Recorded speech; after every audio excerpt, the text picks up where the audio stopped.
Hello everybody and welcome back to the Blossom Review. Today we'll be talking about TVN's Love Next Door, which aired its last episode last Sunday.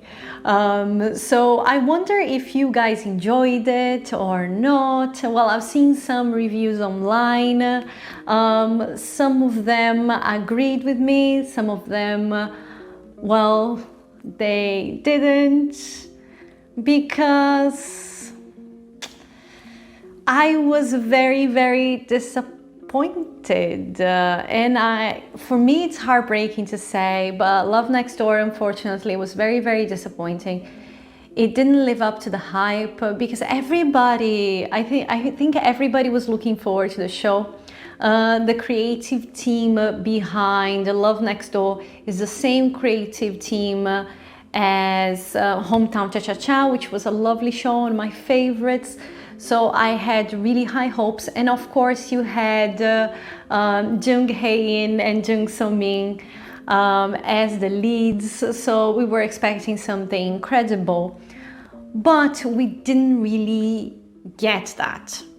To be honest, Monday, I spent my Monday breaking the show down, trying to understand where things went wrong.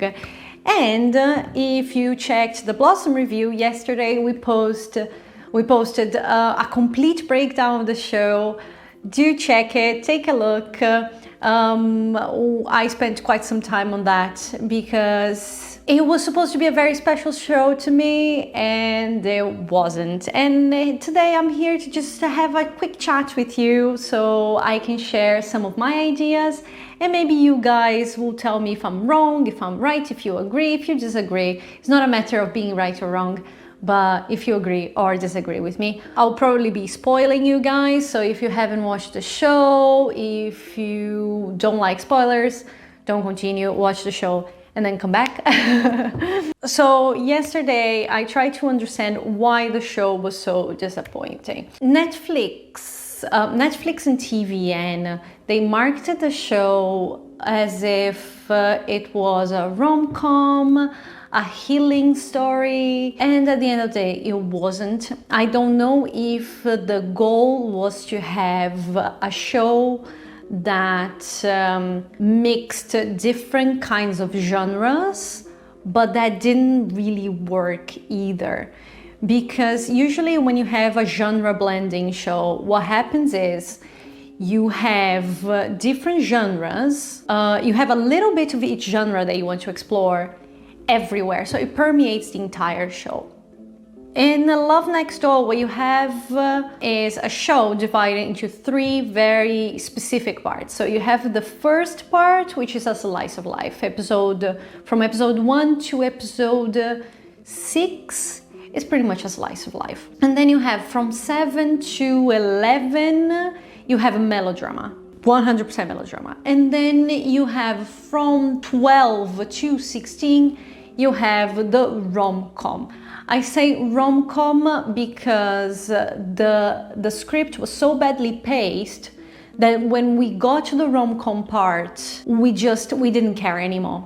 And it made me really sad. I realized on Sunday that I had been force-feeding myself these episodes, and it irritated me every time that I opened the episode and it was like 1 hour and a half long. And I was like, oh God, this is so long. It dragged. There wasn't enough plot to be explored in such a long show. If you have 16 episodes of 1 hour and 10 to 1 hour and a half, that's a lot of running time, and you need a very complex plot. And you need to explore that plot very well in order to, I think, to live up to that running time. So what happened in Love Next Door was you didn't really have any sort of character arc that drove the story. Usually a TV show is moved by its characters. It's different from a film. A film is very much about the plot, but a TV show is mostly about character arcs. People usually come back to a TV show, so they invest that amount of time in a TV show because they are interested in the characters. They want to see if the characters are going to grow, what they're going to do next, even if it's like a sitcom in which the character is always the same, but you are still interested to know how that character is going to react to different scenarios. In the case of Love Next Door, you didn't really have any sort of established character arc for any of the characters. What you had instead were several shocking plot points that would move the narrative forward. And even worse, is not that that plot point ignited some sort of introspective character arc or characters that would work through a problem and then slowly solve that problem. No, you would have it's usually a shouting match or somebody slapping somebody else and then boom, miraculous solution.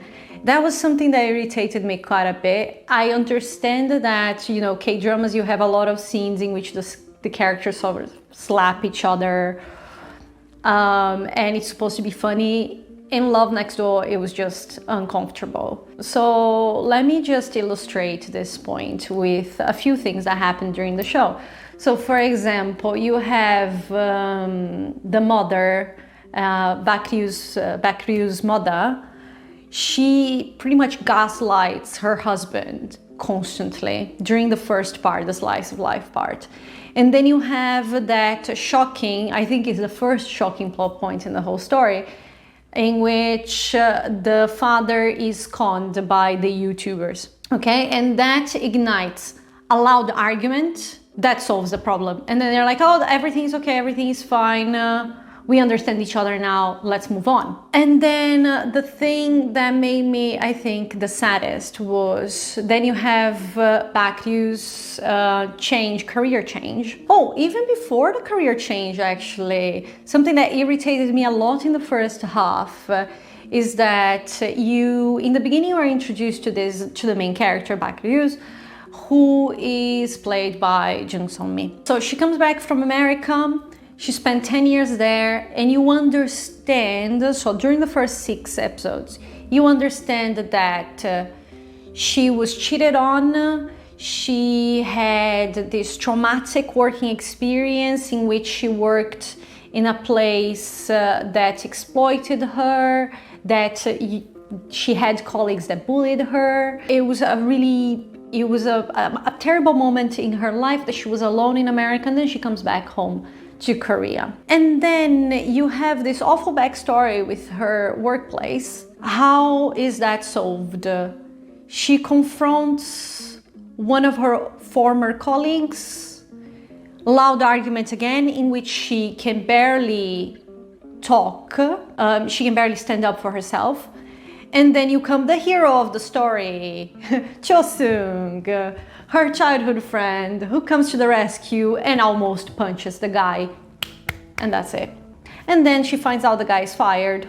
And that's it. You know, 5, 6, 7 years of a traumatizing experience at the workplace, gone like this miracle. Loud argument, a punch, and that's it. Or a close to punch, and that's it. And nothing is mentioned anymore.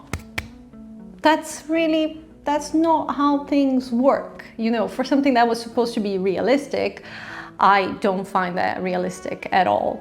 If you compare that to my own experiences or my friends' experiences or the stories that I've heard, I don't think. And if you guys have a different experience, please share. I'm looking forward to hearing from you. Maybe it's just my experience that is a little bit limited. And then you have her career change. So she decides to start cooking instead. She wants to completely change her career when her parents find out once again they just shout at each other. And it's that awful atmosphere in which her parents don't really accept her dream. And suddenly the brother, who barely had any screen time in the first 6 episodes, is this sort of baby who was cuddled and pampered by her mother. And there is this awful relationship between the 4 of them, actually. And then what solves this problem? Boom! Shocking plot point again. She was sick in America. She survived cancer. She was really sick. Nobody knew about it. Don't even get me started about that. But nobody knew about it. Of course, they gave a reason for it, but it wasn't enough. I'm sorry. Nobody knew about it. And then, of course, her parents feel a lot of guilt.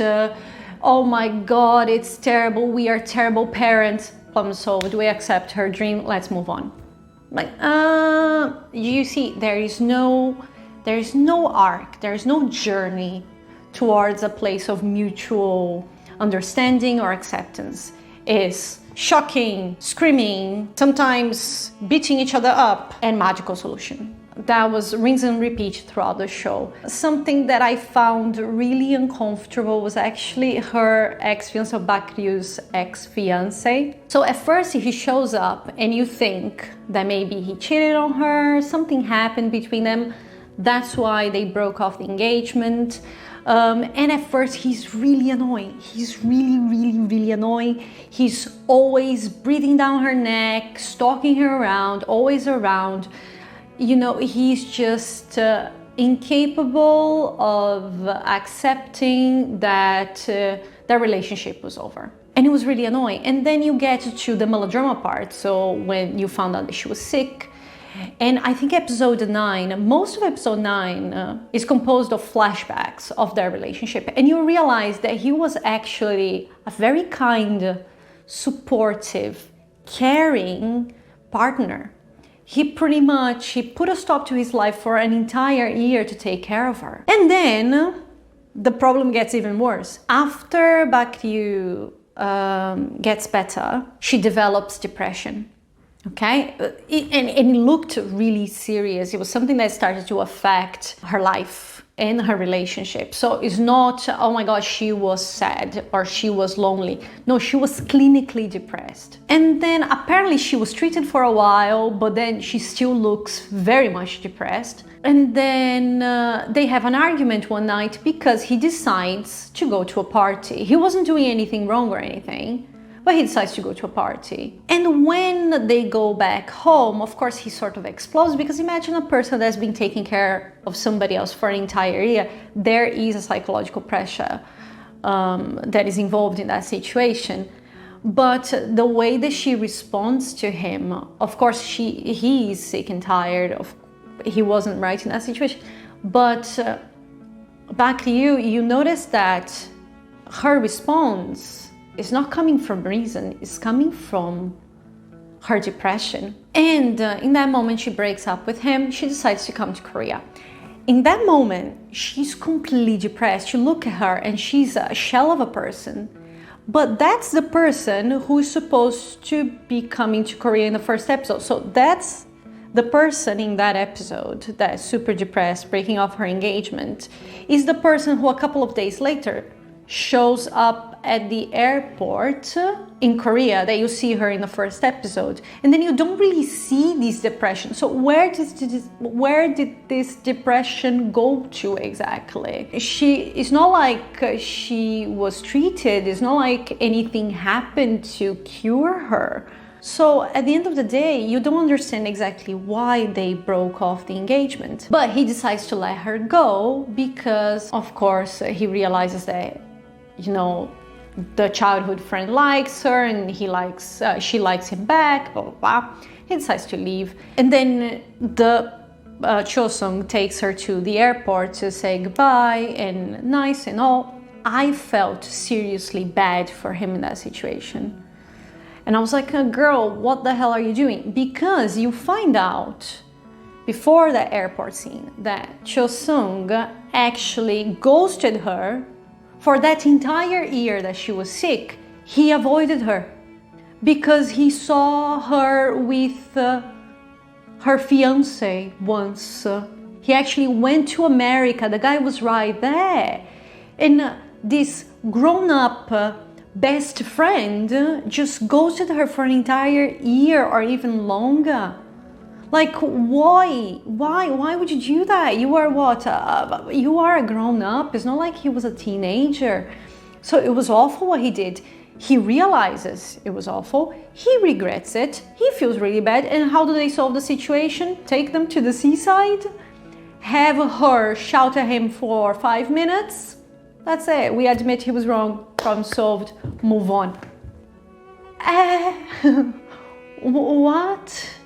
And then he takes her to the airport, and you see her reject the guy that supported her for years on end, the guy who was there, the guy who, you know, stopped his entire life for her for an entire year and took care of her.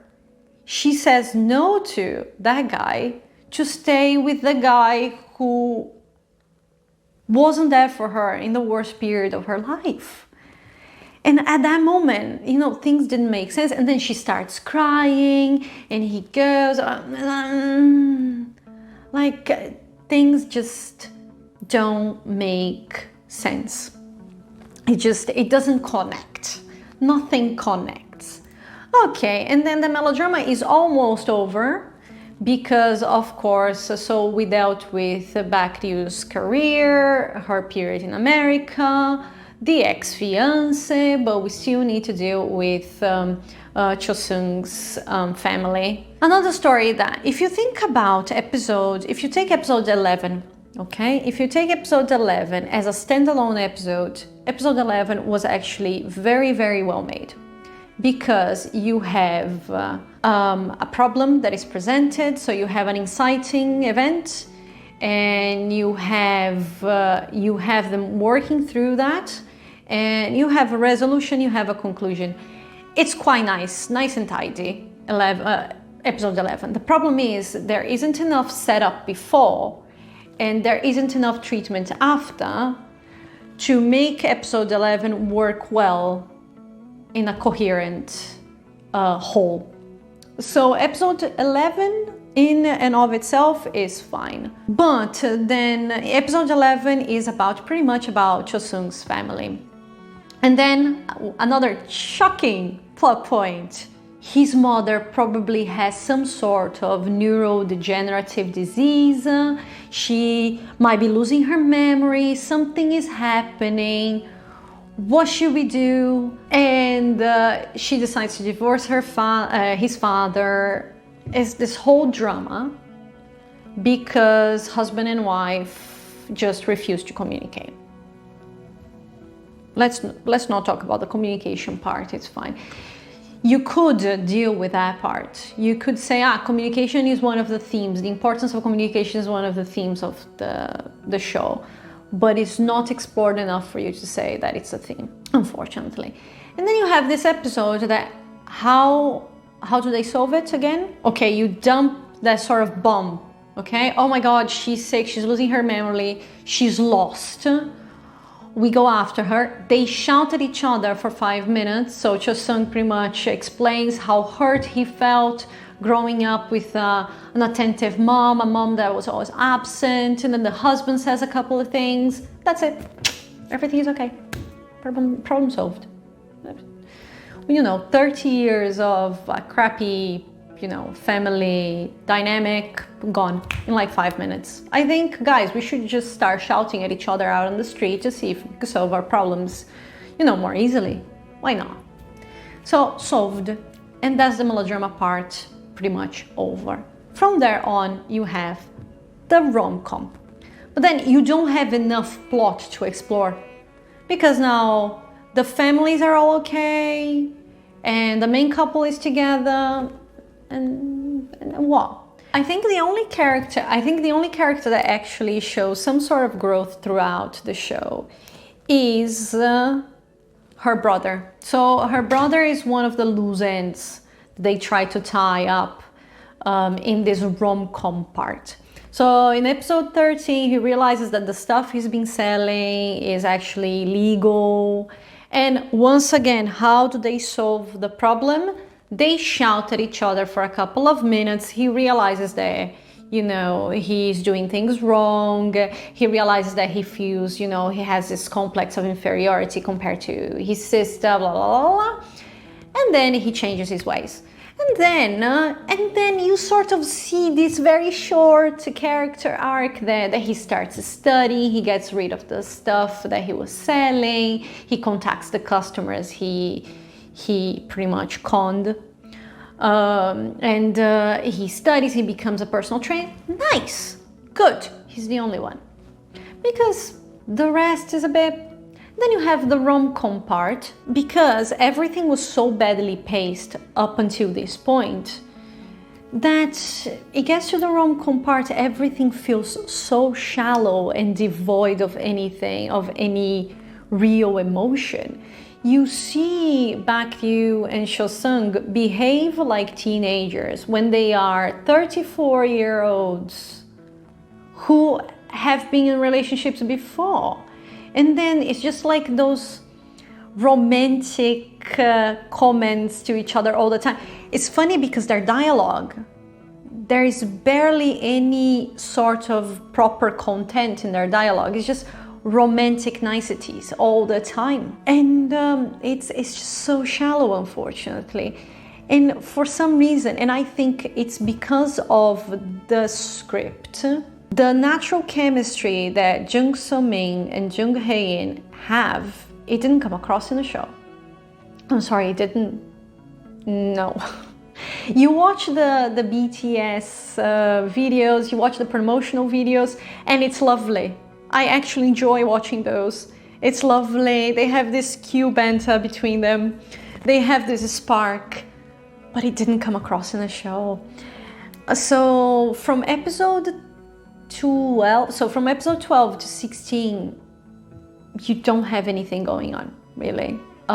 It's empty, it's shallow, there isn't anything important there, really, to highlight anything. I think, once again, shocking plot point that Seo-sung almost dies. It's the most ridiculous scene, that he almost dies. It's such a melodramatic scene for no reason. And then he says, oh my God, my entire life flashed before my eyes. I need to marry this girl, when they started going out like 2 days ago. And that's enough. It's so shocking that it pushes Baekgyu to confess her love as well. Like, no. Something that felt strange as well, and I think it adds to this point, is that it felt like Seo-sung was much more in love with Baekgyu than she ever was with him. Even though, if you think about it, it's always her story is the main plot line of the entire show. It's about her. And then I think the most ridiculous part of the entire show, and to be honest, I was already irritated at this point, so it was even more irritating. It was in episode 14 when the two mothers fight. Oh my God, that was the most childish fight I've ever seen. So you have two 50-odd, I don't know how old they are, but, you know, past their 50s, two women in their 50s. They have been friends for 40 years. And then they fight for such a stupid reason. Why did they fight, you ask? Now watch the show and try to guess, because it's just, there isn't much to it. They fight because Baekgyu's mother apparently has this inferiority complex that permeates her entire life, and she feels offended when her friend who wants to travel with her offers to pay for her trip. You're gonna say, but Karen, it's part of the Korean culture. Okay, you can say so, but it's still, you drag that plot line for almost 2 entire episodes of 1 hour and a half. It's not enough. It is not enough. And then suddenly they are against the relationship between two people who have known each other for their entire lives. It was literally, I felt that they had to write another 4 episodes, but they didn't know what to write, and said, okay, let's just, I don't know, have somebody be against their relationship. When they're childhood friends. The childhood friends, two lovers story, it has been done so many times, it's almost impossible to get it wrong. But here it was devoid of any sense, any logical reason. And then you get to the finale And the finale sort of, it's very anticlimactic, to be honest. Unfortunately, the comedy as well, it was something that was a bit cringe-worthy sometimes. It was all about shouting and beating each other up. And that's how actually the argument between the two mothers, between Cho-sung's mother and Bakryu's mother, is solved, is with a beating, with a bunch of 50-year-old women beating each other with vegetables. Fantastic. So why? So I feel that's why I was so disappointed, because the script lacked so much. So the characters, they all felt very, very one-dimensional. If you compare them in the very first episode and in the last episode, they are still the same. The only thing that changed was the dynamics between them, but the characters individually, there was no growth there. I think that sort of, it reflects on the ratings as well. If you take a look at the ratings, for example, they weren't exceptional at all. So you have Love Next Door being given a slot, like prime time slot on TVN's schedule, so Saturday and Sunday, and the ratings fluctuated between 4 and 7% throughout. And then you had, for the last episode, you had ratings of 8.4% nationwide, which shows that maybe people just lost interest throughout, and they said, well, okay, let's just watch the last episode to see where we are. And unfortunately, even the finale was a bit disappointing. At first, I thought that the show wanted to explore Tolstoy's quote from Anna Karenina: all happy families are alike. Each unhappy family is unhappy in its own way. I thought that was sort of the heart of the show, because you were dealing with different families, different family dynamics. But no, I think the show didn't really know what they wanted to explore. The theme is never very clear. Are we talking about love? Are we talking about friendship? Are we talking about communication? Are we talking... So they didn't know exactly what themes to work with, and it just became this hodgepodge of genres and themes, you know, plot lines and one-dimensional characters, unfortunately. Now, the good things about Love Next Door, I think I have to mention the flashbacks, the childhood flashbacks. They were excellent. Because of the actors, they were just adorable. What's her name? So wait, I have the names here. Oh Yeon-so, who is actually also now in JTBC's Family by Choice, which started yesterday, who played young Bakryu, and Cho Yo-jung, who played young Cho-sung. They were just adorable. The flashbacks were really, really enjoyable. Their story wasn't devoid of flaws, okay? It was also flawed, but I fell in love with Mo-yoon and Dan-oh, and his daughter, played wonderfully by Shim Ji-yo. She was incredible, adorable. I love that. And I am going to stand my ground and say that Cho-sung's ex-girlfriend, played by Seo Ji-hye, she was great. She wasn't defined by the role of ex-girlfriend, and she went much further.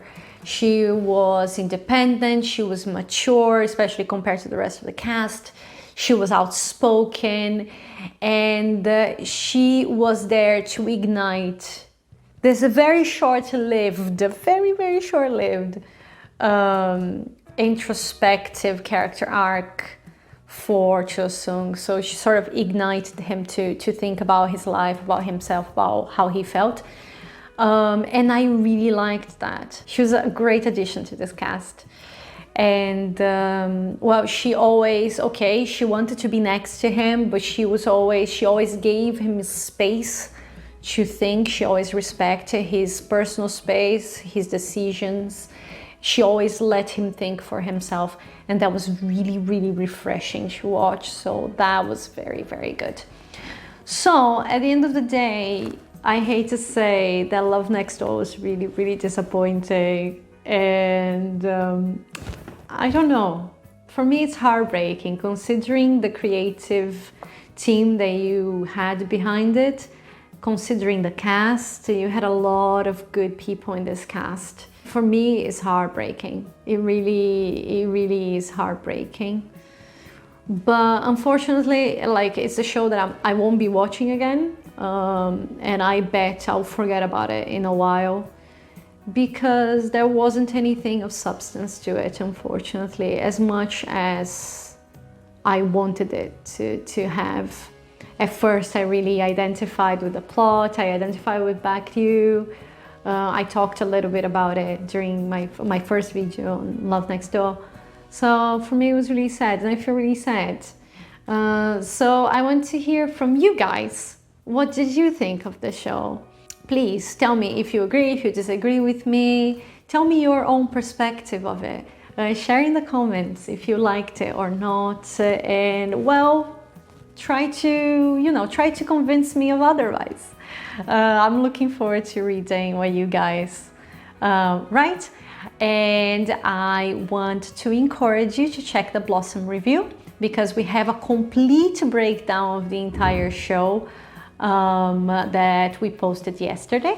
I also want to encourage you to subscribe to our newsletter. So I started our newsletters this week, so I'm sending newsletters every Tuesday. I hope you subscribe, and I hope you like the video and you subscribe to our channel, because next week I'll come back with a brand new review for you. Have a wonderful weekend. Thank you very, very much, and have a lovely day. I'll see you soon. Bye!